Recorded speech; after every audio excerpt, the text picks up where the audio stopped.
In this video, Destiny is going to change the steering wheel on our Land Rover Discovery Sport.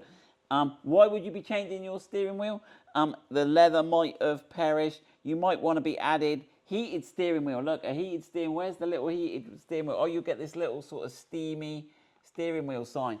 Or you could be adding paddle shift. Now, we've got a manual, so I don't think adding paddle shift is going to help us anyway. But there could be multiple reasons why you're changing your steering. We're going to show you how. So let's just have a quick look. Well, we've got this one here. So basically, we're going to release this clip here by pushing this spring clip up. Oh, can I do it? I did it earlier. There you go. We've got to push that up. Now, on the underside of your steering wheel, you'll see this little slit here. Now, you can see this steering wheel doesn't look like it's been... But what we're going to do is we're going to push through that slit, okay? And then we're going to push up with the steer. So we're going to... It's a bit hard on the car. We'll hopefully find this metal slope. And then we'll, keeping it pushed against the back, we'll push up, and that should allow us to release it. But we should feel the springiness when we're on the right part. Now, before we go playing with airbags and all this fun, we are going to disconnect the battery. So the car goes to sleep and it's completely oblivious that we're playing with it. So we'll disconnect the battery now, and then we'll jump in the car, and Destiny's going to have a go at shoving this up. And what that'll do, once you got that up, the airbag will then flick up at the bottom, and then we should be able to pop it off. Right, let's get that battery done. Okay, so battery cover removed, negative terminal disconnected, and we've put a cloth there between the terminals so it doesn't reconnect when we're mid disconnecting. Right, we're going to jump in. So I did debate whether we needed to put the steering wheel in a certain place or not. So yeah, the seat's manual or electric in this one. Do you want to? I think the manual. The manual. Slip the seat back a little bit. So we're going in under the bottom there somewhere. Yeah, so he's not been had before either. He's not been had before. So can you find that? There you go. So we're looking under there for that little slot that we saw. Now, and then you've got to sort of pull it towards us and point it slightly in towards the middle of the airbag. Ooh, there we go. Right, and then you'll know when you've got it, because you'll be feel it. Can you feel the pressure of the spring? No. No. I can feel the back bit. Hang on, let me come down. Come down a bit. Go back up. Ah, now I'm on it. You know you're on it. Right, so the bottom's going to pop out. Ah. Yeah, because it's tricky because the wire spring is round in nature, so it will sort of throw you off. Now the airbag is spring loaded, so it should pop itself off. You shouldn't really need to pull it. That's it. Oh, there you go. Yep. So we're released now. So you can take the screwdriver out now, and then it should, those top springs, it should come off those top. You might need a bit of jiggling to get it off those top mounts. Let me have a look. So I can feel some movement on those. There's definitely some movement up and down on those top springs. Let me have a look if I do maybe one at a time. That's it. Right. Yeah, that's it. So the trick is there. You need to just push up on that. Push up on that, because all the barb is at the bottom there. So you can just push one up at a time. Push one corner up and the other corner up, and pull it towards you. Right, while I'm sat here, Destiny, I'll take over from you. Right, so bear in mind, careful here. So we've got to disconnect the airbag, okay? Now this is a little strain relief cable here.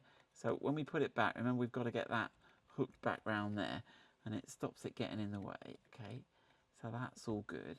Right, and then the central bit of this orange bit pulls out, and you can get either a small screwdriver or your fingernail under it, and we can pull it.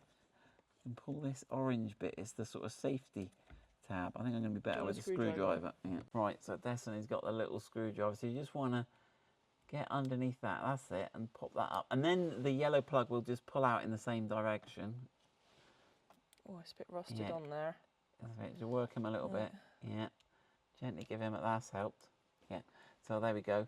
So, and it can only go back on one way. It's kind of foolproof, that connector. I'm rubbish at filming. You can't get it. It's got that little line at the top. I don't know if you can see that, and there's a little bit there, so you can't get it round the wrong way. Right. Then we've got an earth connector still on here. Now, how is that connected? That's just a spade connector, isn't it? I think. Okay. It looks like we've got a this black and white clip should come towards us. So if you pull that apart, and then we can slide that connector out, and then we've got two parts of a connector there. Now, right, so let me just explain. So we've just worked this out. So the white and the black bit here stay together. It's just this little top bit right at the top that comes apart. These two black parts separate. Give it a wiggle. I just did it. I can't do it. God, Destiny can't do it. Come on. Don't give have up. it. Oh, no, it's all going wrong. The light's falling off. Right, let me do I it. can't do that. I hate fiddly things. Right, here we go. Right, let's have a go. Right, so I think just... Oh, I haven't said that. There you go. Those two come apart. Okay, so that's that all back to... All disassembled. I'm going to clip that connector back in there so it's out of the way. There's a little spring guide for that to clip back into there.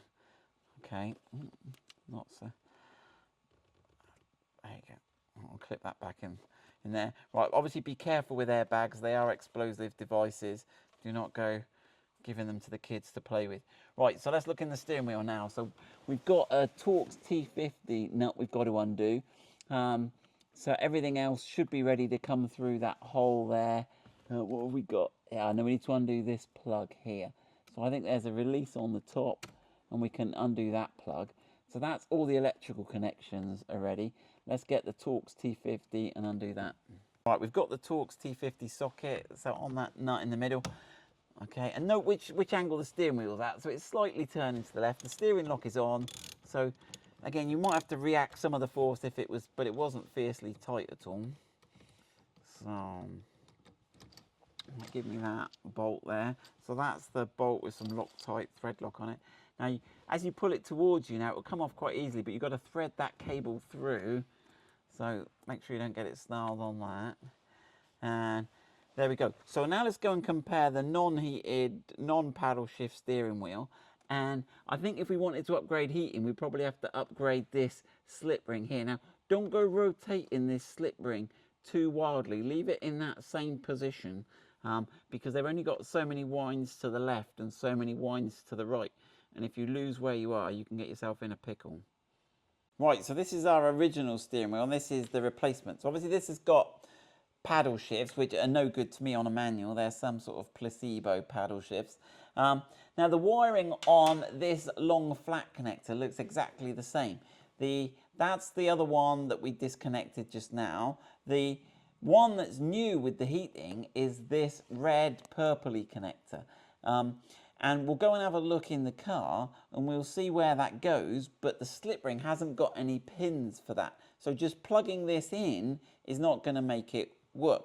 We're going to have a look at that in a minute. I'll just show you how to strip the steering wheel down. So if you buy a second-hand steering wheel, you might want to swap all the bits over. So the chrome little insert slides out the bottom there, that just pushes into the rubber. Now you'll notice on a heated steering wheel, it also hides the wires that are going into the heated element.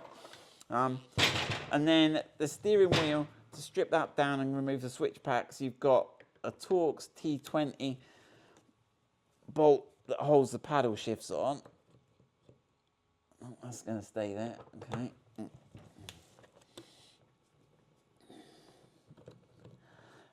And you'll notice if you just flip that other steering wheel over, the non-paddle shift ones don't have any cutouts at the back, so you can't retrofit paddle shifts because the whole steering wheel is molded differently.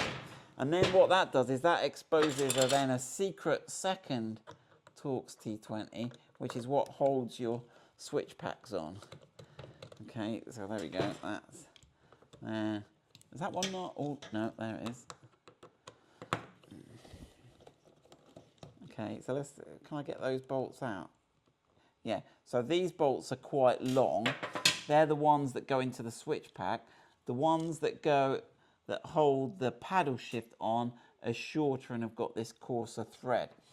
Okay, and then when you've done that, you should be able to release this whole switch pack assembly.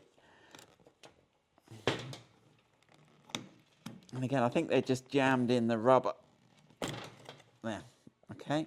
So you can do that. You can thread the cable back through, and you can just unclip all the wiring as it all the way goes through. Right, let's jump in the car and have a look at where that paddle shift goes. Sorry, I said paddle shift. Destiny corrected me. Heating. So the slip ring here, if it's got no pins in this top little section, that is not compatible with heating, and that's why you've got to add a slip ring with these extra wires and the cabling inside it in. So that's how to tell how you've got that. Right, good luck with that.